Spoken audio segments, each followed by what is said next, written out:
대한민국의 조용기 목사님을 소개합니다. 오늘 저는 여러분과 함께 전도자 빌립이라는 제목으로 말씀을 나누고자 합니다. 사람들에게 존경과 감사를 받으려면 그 사람들이 가장 깊은 관심사를 알고 그 관심사가 이루어지도록 우리가 협조하고 노력하면 되는 것입니다. 그와 같이 하나님의 사랑을 받고 또 하나님께로부터 축복을 받기 위해서는 하나님의 가장 큰 관심사가 무엇인지를 알고 그것을 이루어드릴 때 사랑과 축복을 넘치게 받을 수 있게 되는 것입니다. 그러면 하나님의 가장 큰 관심사는 무엇일까요? 그것은 복음 전도와 구령 사업인 것입니다. 하나님이 세상을 이처럼 사랑하사 독생자를 주셨으니 누구든지 저를 믿으면 멸망하지 않고 영생을 얻으리라. 하나님께서 그 외아들을 이 세상에 보내시기까지 깊은 관심을 가진 것이 구령 사업입니다. 또 예수님은 이 일을 위해서 당신의 몸을 바쳐 십자가에서 몸을 찢고 피를 흘려주셨습니다. 생명을 바쳐서 이 일을 이루려고 하는 깊은 열의를 가지고 관심을 가진 것이 구령 사업인 것입니다. 그리고 성령님은 하늘 보좌를 떠나셔서 오늘 교회 가운데 와 계시고 성도들 가운데 계셔서 있는 힘을 다하여 이 우주적인 사업을 일으키려고 하고 있는 것입니다. 그러면 하나님의 우주적인 관심사는 바로 구령 사업인 것입니다. 이 일을 할 때 우리는 하나님을 기쁘시게 할 수 있고 하나님의 사랑을 받고 하나님의 복을 받을 수가 있는 것입니다. 그러므로 우리들의 삶의 최대 관심사도 복음 전도와 구령 사업이 되어야 하는 것입니다. 우리가 직장에 다니든 회사를 설립하든 사업을 하든 이 세상에서 무엇을 하든 그 속에 구령 사업이라는 정신적인 철학이 있어야 하는 것입니다. 삶의 의미와 가치가 뚜렷이 있어야 하는 것입니다. 이것을 잃어버리고 사는 것은 하나님과 등지고 사는 삶입니다. 그리고 신령한 세계는 알지 못하고 육신으로만 사는 삶인 것입니다. 이러한 삶은 얼마 있자하여 사라지는 이 세태와 물질과 함께 영원한 멸망을 받을 수밖에 없는 것입니다. 그러면 오늘 이 시간에 우리는 전도자 빌립의 생애를 통해서 우리가 어떻게 하나님의 궁극적인 관심사인 영혼 구련의 사업에 나아갈 수 있는지 그 일을 알아보고자 하는 것입니다. 성경에는 보면 전도자 빌립이 예루살렘을 떠나서 사마리아에 내려가서 거기에서 그리스도를 전파했다고 말하는 것입니다. 전도자 빌립은 사도도 아닙니다. 주의 종도 아닙니다. 평범한 평신도요. 예루살렘에서 처음 7 집사를 택해서 사도들이 안수할 때 그 중에 한 사람의 집사였었습니다. 그럼에도 불구하고 그는 성령과 말씀이 충만해서 예루살렘에서 큰 핍박이 일어나서 많은 성도들이 흩어져 갈 때 그는 사마리아로 내려가서 그곳에서 그리스도를 전파했다고 말한 것입니다. 저는 여기에 가장 깊은 감격을 느끼는 것은 빌립이 나가서 종교를 전파했다 그렇게 말하고 있지 않습니다. 기독교를 전파했다고 말하고 있지도 않습니다. 교파를 전파했다 그것도 말하고 있지 않습니다. 그는 일심으로 예수 그리스도를 전파한 것입니다. 우리가 이 땅에 살면서 전도해야 될 것은 교단도 교파도 철학도 아닙니다. 하나님의 아들 예수 그리스도를 전파해야 되는 것입니다. 그런데 예수 그리스도를 올바르게 알지 못하면 예수를 전파할 수 없습니다. 오늘날 많은 사람들이 자기도 예수 그리스도를 잘 알지 못하는데 누구에게 예수 그리스도를 전파할 수 있겠습니까? 빌립은 예수 그리스도를 분명히 알았었습니다. 그는 십자가에 못 박여 몸을 찢고 피를 흘려 죽었다가 부활하신 예수 그리스도 그리고 보좌 우편에 앉아서 하나님께로부터 성령을 받아서 보고 듣는 바 성령을 부어주신 그리스도를 그는 몸으로 체험하고 마음으로 확실히 알고 있습니다. 그러므로 그가 사마리아에 나가서 전파한 그리스도는 용서와 의로움을 주시는 예수 그리스도를 그는 전파했었습니다. 예수 그리스도께서 십자가에 못 박여 몸을 찢고 피를 흘린 것은 우리의 모든 그 많은 추악하고 더러운 죄를 다 대신 짊어지고 용서하기 위함이요 그 대신에 우리에게 의롭다 하는 은혜를 선물로 주시기 위함이라는 것을 빌립은 잘 알았습니다. 그렇기 때문에 그는 사마리아에 가서 죄 지은 자도 오시오 불의한 자도 오시오 버림받은 자도 오시오 그리고 예수를 믿으면 용서받고 하나님 앞에 부끄럼 없이 당당히 나갈 수 있는 자격을 얻을 수가 있다는 이 복음 말씀을 그는 힘차게 외칠 수가 있는 것입니다. 사람이 알아야 복음을 전가하지 알지 못하면 전할 수가 없는 것입니다. 그는 사마리아 사람에게 나가서 사랑과 성결의 성령을 주시는 그리스도를 전파하십니다. 그는 말하기를 하나님이 오른손으로 예수를 높이시매 그가 약속하신 성령을 아버지께 바라셔 너희 보고 듣는 이것을 부어주셨다고 한 베드로의 말을 뚜렷이 마음속에 기억하고 있었습니다. 그렇기 때문에 예수 그리스도를 믿고 나오면 하나님께서 성령을 우리에게 부어주셔서 성령이 하나님의 사랑을 우리 가슴 속에 채워주고 하나님의 거룩한 역사를 우리의 생애 속에 부어진다는 사실을 그는 알고 체험하고 이 사실을 힘차게 전파했습니다. 성령을 받으라고 그는 외친 것입니다. 그리고 그는 치료와 해방을 주시는 그리스도를 분명히 알고 있었습니다. 그는 누가복음 4장 18절로 19절 예수께서 예루살렘에 오시기 전에 나사렛에 가서 전한 말씀을 그는 확실히 알고 있었습니다. 주의 성령이 내게 임하셨으니 이는 가난한 자에게 복음을 전하게 하시려고 내게 기름을 부으시고 나를 보내서 포로된 자에게는 자유를 눈먼 자에게는 다시 보게 함을 전파하며 눌린 자를 자유케 하고 하나님의 은혜의 해를 전파하게 하려면 그리스도의 사역을 그는 잘 알고 있었습니다. 예수 그리스도의 사명은 죄를 용서하고 마귀를 쫓아내며 병든 자를 고치는 것이 그리스도의 사역이라는 것을 알고 있었습니다. 여러분, 복음 선거는 치료의 복음인 것입니다. 치료는 그리스도의 복음의 절대적인 부분이요. 그리스도의 복음과 치료를 분리하려야 분리할 수 없습니다. 그렇기 때문에 사도들뿐 아니라 그 당시에 예수 믿는 사람들은 그리스도의 복음 전개에는 반드시 치료가 따라야 돼요. 치료의 복음을 증거해야 된다는 사실을 깊이 깨닫고 계시기 때문에 빌립도 그들은 치료와 해방을 주시는 예수 그리스도를 분명히 전할 수가 있는 것입니다. 그뿐 아니라 그는 삶의 성공과 복을 주시는 그리스도를 전했었습니다. 삶을 그대로 내동댕이 치고 영혼만 구원받아 천당에 올라오라고 하는 그리스도가 아닌 것을 그는 알았습니다. 예수 그리스도는 이 땅에 오셔서 우리의 영혼이 잘됨과 동시에 범사도 잘되고 강건하게 되기를 원하신다는 사실을 그는 알고 있었습니다. 내 영혼이 잘됨같이 범사가 잘되며 강건하게 강구한다고 성경은 말하고 있기 때문인 것입니다. 여러분, 주님께서 이 세상을 지으셨습니다. 주님은 영적인 세계만 지은 것이 아니라 눈에 보이는 이 물질의 세계를 주님이 지었었습니다. 그렇기 때문에 물질의 세계가 죄악스럽다, 나쁘다고 할 수 없습니다. 하나님이 지은 모든 것은 다 거룩하고 아름답고 좋은 것입니다.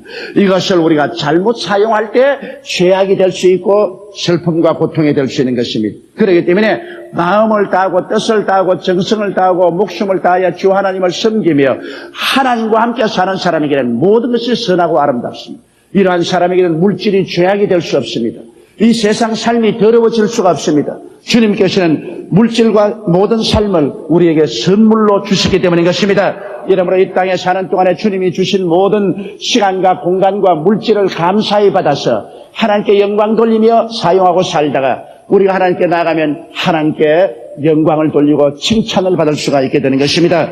우리 주 예수 그리스도께서는 이 땅에 오셔서 우리를 저주 아래서 해방시켜 주셨기 때문에 이제 우리는 저 이상 저주 안에 살 필요가 없습니다. 그리스도께서 우리를 위하여 저주를 받은 바 되사 율법의 저주에서 우리를 속량하시니 이는 기록된 바 나무에 달린 자마다 저주 아래 있는 자라 하였습니다. 이는 그리스도 예수 안에서 아브라함의 복이 이방인에게 미치게 하려 하였으니 아담의 타락으로 말미암아 저주받은 이 땅에 이제 주께서 그 저주를 제하시고 우리에게 아브라함의 축복을 허락하여 주시게 된 것입니다. 이것을 빌립은 알고 있었기 때문에 빌립은 이 말씀을 강하게 전파했었습니다. 그뿐 아니라 빌립은 영생과 천국을 주시는 그리스도를 전파했습니다. 성경은 말씀하기를 너희는 마음에 근심하지 말라 하나님을 믿으니 또 나를 믿어라 내 아버지 집에 있을 곳이 많도다. 그렇지 않으면 너희에게 일렀으리라. 내가 너희를 위하여 저수를 예배하러 가느니 가서 저수를 예배하면 다시 와서 나 있는 곳에 너희도 함께 있게 하리라고 주님께서 말씀하신 것입니다. 그러므로 이 땅에 우리가 영원히 살지 않는다는 것입니다. 이 땅은 행인과 나그네와 같이 우리가 지나가면서 살다가 어느 순간에 앞서거니 뒤서거니 이 땅을 우리가 떠나서 영원한 주님이 예비한 천국으로 들어간다는 사실을 빌립은 증거한 것입니다. 그렇기 때문에 오늘 이 땅에 사는 사람들에게 소망이 있다는 것을 보여주십니다. 태어나서 죽으면 사라진다는 절망이 아니라 이 세상에 태어나서 죽는 것이 난 과정이요. 육신의 장막집을 벗어버리면 손으로 짓지 않은 영원한 집이 있고 그곳으로 우리가 초대받고 있다는 사실을 빌립은 강하게 전파한 것입니다. 이러므로 죽음은 두려운 것이고 죽음은 싫은 것이지만 그러나 죽음은 우리를 절망시키지는 못하는 것입니다. 사망아 너희 이기는 것이 어디 있느냐, 사망아 너희 쏘는 것이 어디 있냐고 바울 선생은 담대하게 말하셨습니다. 이러므로 빌립은 예수 그리스도 안에서 우리가 영생과 천국을 얻는다는 사실을 강하게 전파했습니다.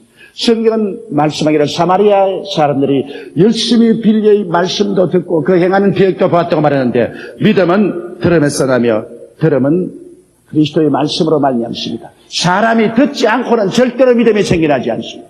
그러면 사람이 말씀을 들으면 말씀을 따라서 하나님의 성령이 역사하기 시작하는 것입니다. 세상 사람 말은 반드시 믿음을 산출하지 않습니다. 그러나 하나님의 말씀은 성령의 말씀이기 때문에 우리가 말씀을 들으면 말씀을 따라 성령이 마음속에 역사하여 주셔서 믿음을 마음속에 넣어주시는 것입니다. 그러므로 갑자기 마음속에 없던 믿음이 생겨나기 시작하는 것입니다. 그리고 믿음이 생기면 하나님은 뭐라고 말씀하는지 압니까? 내 믿은 대로 될지어다. 믿음이 하나님과 손을 잡게 만들어주는 것입니다.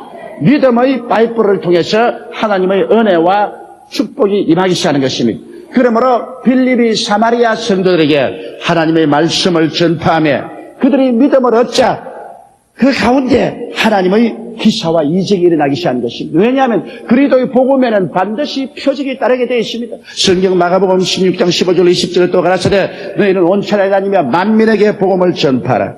믿고 세례받는 사람은 구원을 얻을 것이요 믿지 않은 사람은 정죄를 받으리라. 믿는 자들에게는 이런 표적이 따르니 저희가 내 이름으로 귀신을 쫓아내며 새 방언을 말하며 뱀을 집으며 무슨 독을 마실지라도 해를 받지 아니하며 병든 자에게 손을 얹은 적 나으라고 말씀한 것입니다. 이것은 예수의 복음을 믿고 나오는 사람에게 당연히 따라야 될 표적인 것입니다. 이러한 표적이 없이는 오히려 이상한 것입니다. 오늘날 너무나 오랜 세월 동안 기독교회에 복음을 전가하는데 표적이 따르지 않았었습니다.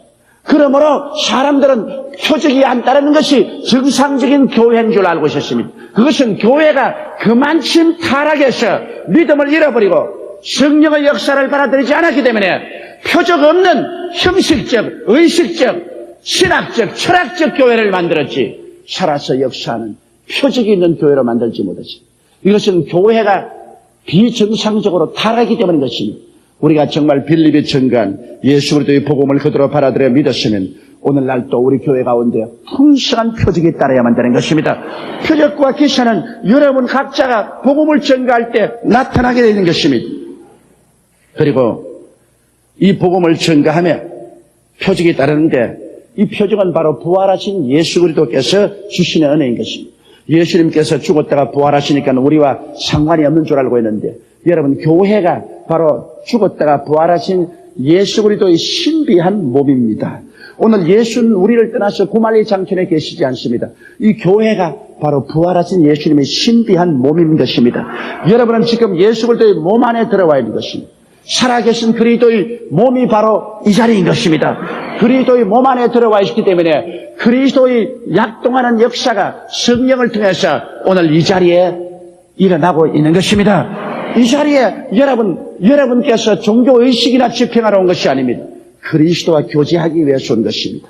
오늘 여러분이 기도를 통하여 찬송을 통하여 말씀을 들음으로 믿음으로 그리스도와 교제하고 이곳에서 하늘나라의 신령한 역사가 일어나며 부활의 역사가 일어나는 것입니다. 바로 빌립이 그리스도를 전파하며 부활하신 그 신비한 몸을 우리에게 주신 그리스도께서 그들과 함께 역사가 나타나기 시작한 것입니다. 귀신이 쫓겨나기 시작한 것입니다. 많은 사람에게 붙던 귀신이 소리치며 나갔던 것입니다. 여러분 성경에는 여러 가지 종류의 귀신들이 기록되어 있는데요. 더러운 귀신은 사도행전 5장 14절로 15절에 보면 믿고 죽게로 나오는 자가 더 많으니 남녀의 큰 무리더라. 심지어 병든 사람을 메고 거리로 나가 침대와 요유에 누이고 베드로가 지나갈 때 혹 그림자라도 누이게 덮일까 바라고 예루살렘 근업 허다한 사람들도 모여 병든 사람과 더러운 귀신에게 외로운다는 사람을 데리고 나와서 다 나아물었더라. 더러운 귀신이 들리면 사람들의 생활을 비정상적으로 이끌어가는 것입니다. 술 먹고 도박하고 음란하고 방탕하고 세속적이고 탐욕적인 이러한 변형된 인간으로 만들어버리고 마는 것입니다. 악마화된 인간으로 만들어버리고 마는 것입니다.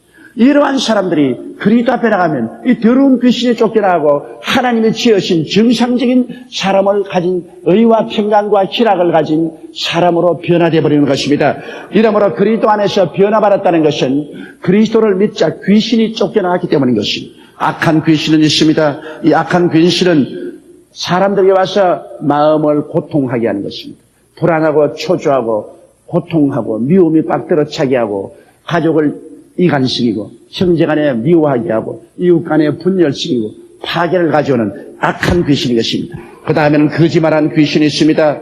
이것은 사람들에게 와서 사람들을 거짓으로 속이는 것입니다. 너희는 너희 아비 마귀에게서 났으니 너희 아비의 욕심을 너희도 행하고자 하느니라. 저는 처음부터 살인한 자요 진리가 그 속에 없으므로 진리에 서지 못하고 거짓을 말할 때마다 제 것으로 말하니 이는 제가 거짓말장이요 거짓의 아비가 되었습니다. 오늘날 온 세상은 악마의 거짓말에 속아 있는 것입니다.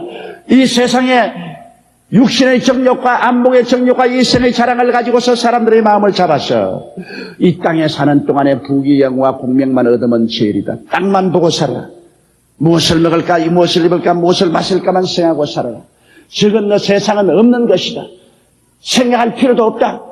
그렇게 속입니다. 사람들은 유물주의로, 인본주의로, 쾌락주의로, 세속주의로 속아서 이 땅만 바라보고 살아가고 있습니다. 이것을 깨우치는 것이 전도인 것입니다. 진리를 가지고 이 어둡고 캄캄한 세상의 사람들의 마음을 밝혀서 저들에게 이 건너편 세상에 영원한 새하늘과 새 땅과 새 예루살렘과 생명이 있고 또 불과 유황으로 타는 심판이 있다는 사실을 우리가 깨우치는 것이 거짓말한 귀신에게 잡힌 사람들에게 해방을 갖다 주는 것입니다. 귀신은 어두움과 같습니다. 빛이 어두움의 빛이니 어두움이 이길 수가 없는 것입니다. 그리스도가 여러분 생애 속에 들어오는데 귀신이 붙어있을 수가 없는 것입니다. 그리고 또 많은 사람의 중풍병자와 안진뱅이가 나왔다고 말한 것입니다. 여러분 귀태여 사람들이 실제로 뇌일열이 걸리거나 뇌경색적으로 중풍이 걸리고 안진뱅이가 되는 것만은 아닌 것입니다. 정신적으로 중풍병 걸린 사람 많아요. 미움으로 정상적인 삶을 못 사는 중풍병 환자, 불평의 안진뱅이, 부정적인 마음을 가지고 인생이 중풍병자가 되고 안진뱅이가 된 사람이 얼마나 많습니까? 이러한 사람들이 나사렛 예수의 복음이 들어와서 사랑이 들어오고 긍정적인 믿음이 들어오고 평화 들어오면 생의 중풍병과 안진뱅이에서 일어나게 되는 것입니다. 물론 실제적으로 많은 중풍병자와 안진뱅이가 예수 이름으로 하나님의 기적으로 낫는 것은 사실인 것입니다. 그래서 주님이 우리에게 찾아오는 것은 우리가 정상적인 삶을 살기를 원하기 때문에 그것을 도와주시기 위해서 오신 것입니다. 영혼을 구원하시고 난 다음에는 생활의 중풍병과 안진뱅이에서 정상적인 사람이 되어 일어날 뿐 아니라 우리의 삶에서 귀신에서 해방되고 질병에서 치료함을 받아 영혼이 잘되고 범사가 잘되며 강건해서 정상적인 삶을 살 수 있도록 만드는 것이 주님의 목적인 것입니다. 이것이 바로 하나님께서 소원하는 바요. 이를 위해서 예수님이 몸을 찢고 피를 흘리고 우리를 위해서 우리의 모든 원수와 죄악을 다 도말하시고 부활하셔서 그 일을 하기 위해서 오늘 이 가운데 이 자리에 와 계신 것입니다. 그러니까 여러분 성경은 말하고 있습니까? 그 성에 큰 기쁨이 있더라. 하나님의 역사가 일어나면 개인의 가슴에도 큰 기쁨이 있고 가정에도 기쁨이 있고 사회와 국가와 세계 속에 기쁨이 있는 것입니다.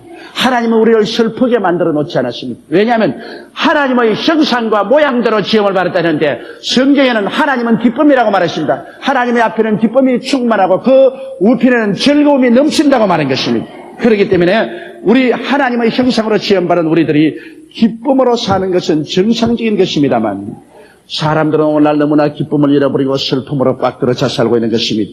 그것은 바로 하나님을 알지 못하기 때문에 그런 것입니다. 예수님께서 말씀하시면 내가 너에게 기쁨을 주느니 너의 기쁨을 빼앗을 자가 없다고 말했습니다. 기독교 신앙은 기쁨인 것입니다. 그리스도가 오시면 하나님의 영광으로 우리 마음에 기쁨이 깍들어 차게 되는 것입니다. 그러나 이 세상에서 기쁨을 막는 원수들이 얼마나 많습니까? 누가복음 8장 18절에 보면 바위 위에 있다는 것은 말씀을 들을 때 기쁨으로 바라나 뿌리가 없어 잠깐 믿다가 시험을 받을 때 배반한 자. 복음을 들어와서 기쁨이 있어도 시험이 들어와서 그만 그리스도를 배반해버리면 기쁨이 사라집니다. 이러기 때문에 우리는 기쁨을 막는 근원적인 것들을 전부 다 사마리아 교인들처럼 청천해야 됩니다. 죄는 기쁨을 막아버립니다. 죄는 하나님과 사람 사이를 분리시킵니다. 하나님과 사람 사이에 건너갈 수 없는 담을 쌓아버리고 마는 것입니다. 그러므로 우리가 죄를 회개하면 저는 미쁘시고 이로써 우리 죄를 사하시며 모든 불의에서 우리를 깨끗게 하시기 때문에 죄악의 담을 회개로서 허물어뜨려야 되는 것입니다. 그러면 기쁨의 강물을 막을 수가 없습니다. 불순종을 회개해야 됩니다. 우리 하나님께 원하시는 것을 반대하고 불순종하고 살면서 하나님의 기쁨의 샘물이 우리 속에 솟아날 것을 기대할 수가 없습니다. 이러므로 우리는 성수주일하고 11조 드리고 열심히 말씀을 읽고 기도하고 전도하는 이러한 삶을 살게 될 때 왜 하나님이 우리에게 기쁨을 안쳐와 주셨습니까? 우리는 마귀를 대적해야 됩니다. 마귀는 슬픔입니다. 마귀는 절망입니다. 그러므로 마귀는 들어오면 사람들에게 슬픔과 절망을 가져오는 것입니다. 그러나 성경은 말씀하기를 마귀를 대적하라. 그러면 제가 너를 피하리라고 말씀한 것입니다. 우리는 마귀를 끊임없이 물리쳐서 우리 기쁨을 상실해서는 안 되는 것입니다. 우리 마음속에 미움이 들어오거나 불평과 부정적인 마음이 들어오면 마음의 기쁨이 상실되고 마는 것입니다. 이러므로 미움은 상대를 해치기보다도 나를 더 많이 해칩니다. 이러므로 우리는 회개하고 예수 이름으로 말미암아 불평도 부정적인 마음도 다 청산해버리고 그리스도를 바라보고 그 여의와 평강과 희락을 받아들여야 되는 것입니다. 그리고 또 우리가 병고침을 받아야 돼요. 마음이 병들거나 육신이 병들어 있으면 기쁘지 않습니다. 잠언서 17장 20절에 마음의 즐거움은 양약이라도 심령의 근심은 뼈로 마르게 한다고 했습니다. 여러분, 마음에 근심과 육신의 질병이 있으면 기쁨을 빼앗아가는 것입니다. 이렇기 때문에 마음의 병, 육체의 병도 고침을 받아야 마음에 기쁨이 있는 것입니다. 성경은 말씀하기를 항상 기뻐하라고 말씀하십니다. 그러므로 또 성경은 말하기를 기쁨이 삶의 힘이 된다고 말했습니다. 느헤미야기 8장 10절로 야훼를 기뻐하는 것이 너희 힘이니라. 우리가 슬퍼하면 힘이 쫙 빠져버리고 맙니다. 기뻐하면 힘이 생깁니다. 아침에 일찍 일어나고 저녁에 늦게 누워도 피곤하지 않습니다. 그러나 슬퍼하는 사람은 저녁에 일찍 잠자리에 누워도 뒤척거리고 잠을 못 자고 늦잠을 자고 일어나도 마음에 불안과 고통과 괴로움이 꽉 들어찹니다. 기쁨이 있어야 되는 것입니다. 기쁨이 우리 삶을 젊게 만듭니다. 기쁨이 우리 속에 엔돌핀이 생산되어서 모든 병에서 고침을 받게 하는 것입니다. 기쁨이 우리를 활기차게 하는 것입니다. 기쁨이 우리를 창조적이고 생산적으로 만들게 해주는 것입니다. 기쁨이 있는 사람은 내일의 희망을 가지고 꿈을 가지고 살아가는 것입니다. 이 기쁨은 참으로 하나님이 주시는 위대한 삶의 원동력인 것입니다. 삶의 자원이 되는 것입니다. 큰 힘이 되는 것입니다. 이러므로 이 기쁨을 우리 주 예수 그리스도를 통해서 하나님은 우리의 가슴 속에 부어주시기를 원하시고 계신 것입니다. 항상 기뻐하라. 쉬지 말고 기도하라. 범사에 감사하라. 이런 그리스도 예수 안에서 너희를 향하신 하나님의 뜻이라고 말씀하고 있는 것입니다. 이러므로 여러분, 우리 주 예수 그리스도께서 오늘 이 시간 여러분을 통해서 이 위대한 복음 사역을 하기를 원하시는 것입니다. 하나님의 궁극적이고 최대적인 관심사가 그리스도의 복음을 온천에 전파하고 이 세상 역사를 종결짓는 데 있는 것입니다. 지금은 세상의 종말의 정세가 온 천지에 꽉 들어차 있습니다. 우수수 낙엽이 떨어지고 역사 마지막의 징조가 온 천지에 꽉 들어차 있습니다. 우리는 이때 하루 속지라도 더 많은 사람을 예수께로 전도하고 인도해내어서 우리 하나님께 영광을 돌리고 우리의 삶이 하나님의 은총과 사랑과 기쁨과 축복으로 충만해야 되겠습니다. 복음 증거는 전함으로 복받고 받아들임으로 복받는 참으로 아름다운 하나님의 사업입니다. 그 나라와 그 의를 먼저 구하라. 그리하면 이 모든 것을 너에게 더하시겠다고 했는데 그 나라를 구하는 것이 바로 전도에서 그 나라를 확산하는 것이고 그 의는 바로 예수님이니 예수님을 전도함으로 우리는 그 나라와 그 일을 구할 수가 있는 것입니다. 그러면 하나님께서는 기뻐하셔서 우리의 기도를 들으시고 우리의 삶에 필요한 모든 것을 더하여 주겠다고 말씀하는 것입니다. 여러분, 그러므로 금년에는 우리가 마음을 다해서 열심으로 우리의 주변의 일가, 친척, 친지에게 전도하는 해로 정하고 열심으로 우리가 그리스도를 전파해야만 할 것입니다. 지혜 있는 자는 궁창의 빛과 같이 빛날 것이고 많은 사람을 옳은 대로 돌이키게 한 자는 별과 같이 영원토록 비추리라고 다니엘서 12장 3절에 말한 것입니다. 주님 강림하시는 그날에 지혜와 총명과 은혜와 사랑과 영광을 폭포처럼 받아들이는 여러분이 될 수 있도록 여러분, 우리는 열심으로 전도하십시다. 전도가 우리 모든 문제를 해결하는 열쇠가 되는 것입니다. 우리 다 같이 고개 숙여 기도드리겠습니다. 하나님 우리 아버지여, 빌립은 평범한 평신도였는데도 그는 사마리아에 나가서 사마리아 전 시를 변화시켜 놓는 위대한 전도자 역할을 했습니다. 그는 특별한 수단과 방법을 사용한 자가 아니었습니다. 단순히 성령 충만해서 나가 예수 그리스도를 전파했었습니다.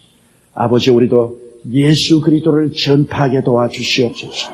그리스도를 전파하면 귀신도 쫓겨나가고 병전자도 낫고 기쁨이 충만하고 하나님의 축복의 강물이 넘실거리기 시작하옵니다.